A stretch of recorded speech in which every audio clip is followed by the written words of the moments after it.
Carvalho conta que no dia seguinte os jornalistas estavam divididos entre o que fazer, porque tinham medo também que fechassem o sindicato. Ele diz, depois daquela carta, deu muita coragem, todos foram afluindo para o sindicato, e o sindicato, então, tomou posição pública, criou um movimento enorme, e aí a ditadura teve que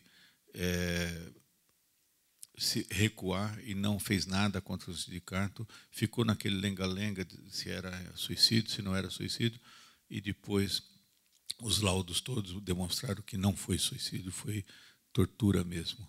Então, isso era o Herculano.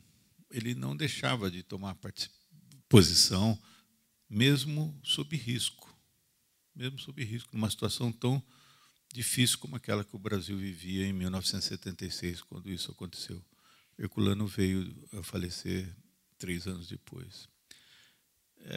Então é isso, acho que o que a gente busca é manter essa memória, não do Herculano, mas da obra do Herculano. Não da pessoa, mas dos princípios. E quais eram os princípios do Herculano? Era Kardec.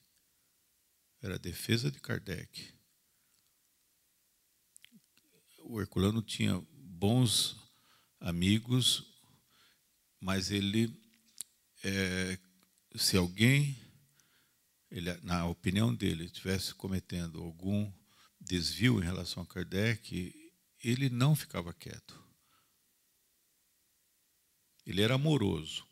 Ele nunca fez um combate personalista contra ninguém, mas sim contra as ideias que ele achava que não eram corretas. Isso era o Herculano. Isso é um exemplo para todos nós, para as novas gerações.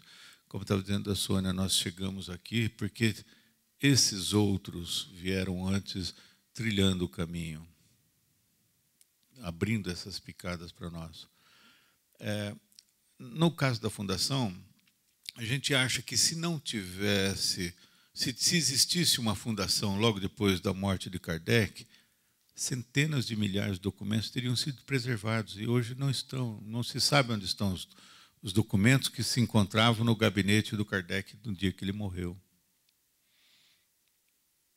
Tem gente que diz, não, tem uma parte aqui, tem uma parte ali, a própria Federação Francesa desconhece. E isso com muitos outros espíritos. A família Jorge Rizzini doou para a Fundação Herculano Pires todo o acervo do Rizzini, que está lá para ser publicado também, divulgado e mantido. A família Saqueta, o Hermínio Saqueta, que foi diretor do Diários Associados, que é aquele que chamou Herculano para dizer, olha, eu vou acabar com a coluna espírita dos diários, porque do jeito que está, isso aqui não é jornalismo, ou você pega isso e faz com os outros espíritas da redação um jornal espírita, uma coisa jornalística, ou então eu vou tirar essa coluna. O Hermínio Saqueta era um marxista, era um militante do Partido Comunista Brasileiro. E era casado com a filha de Júlio de Abreu Filho, que fez a primeira e a mais importante tradução da Revista Espírita, tradução completa. Essas são as ligações mais interessantes.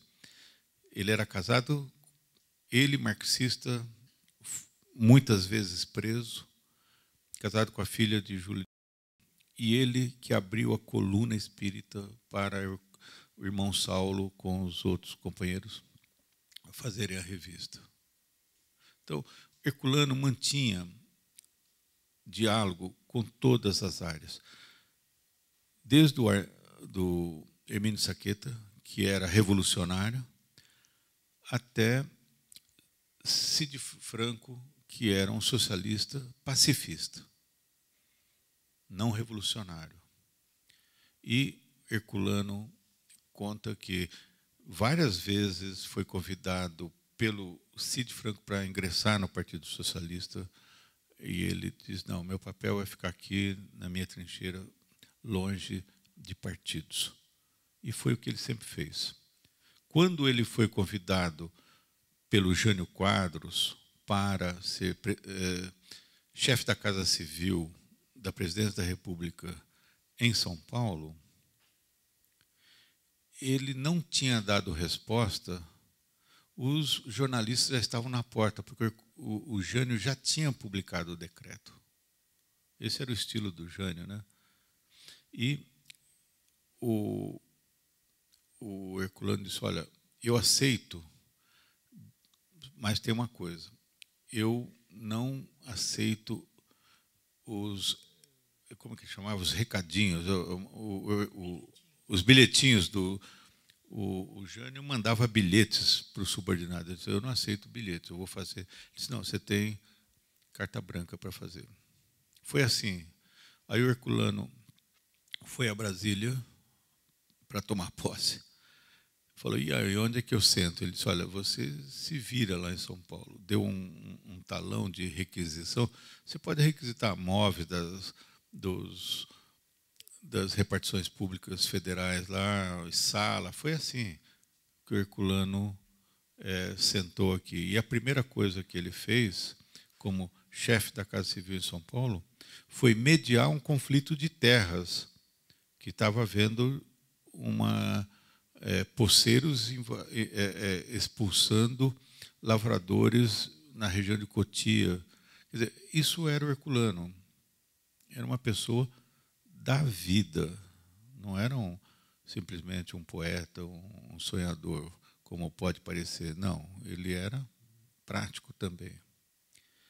Acho que o que eu posso lembrar dele é isso. Não sei se alguém quer... Para justificar o teu ocupado desse espacinho aqui, filho do Molina, eu vou ler aquilo que eu queria ler, que o Rizzini falou sobre Herculano, a personalidade dele, né? Então está assim: Jorge Rizzini conviveu com o apóstolo de Kardec 30 anos. Pôde depois testemunhar que Herculano Pires tinha o riso fácil, contagiante. Gostava de contar e ouvir casos. Era simples, acessível a qualquer pessoa do povo, destituído de vaidade ou orgulho. Jamais impôs suas ideias e era dotado de uma virtude rara. Nunca mentiu. A serenidade era o seu estado normal. Só uma coisa poderia afetar-lhe a paciência e causar-lhe até indignação: um líder espírita escrever disparate ou com comportamento comprometedor à doutrina. Então o mestre empunhava a pena e com vigor punha os pingos no i, mas jamais ultrapassou os limites do cavalheirismo. Assim foram as críticas e debates, quer pela imprensa, quer através de cartas com Arthur Macena, Edgar Armon, Pereira Guedes, Carlos Embaçaí Pai, Mário Cavalcante de Melo e, entre outros, Divaldo Pereira Franco.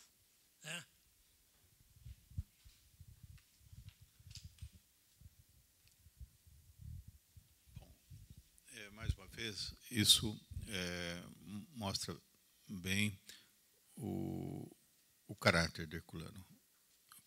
O Herculano tinha esse bom humor e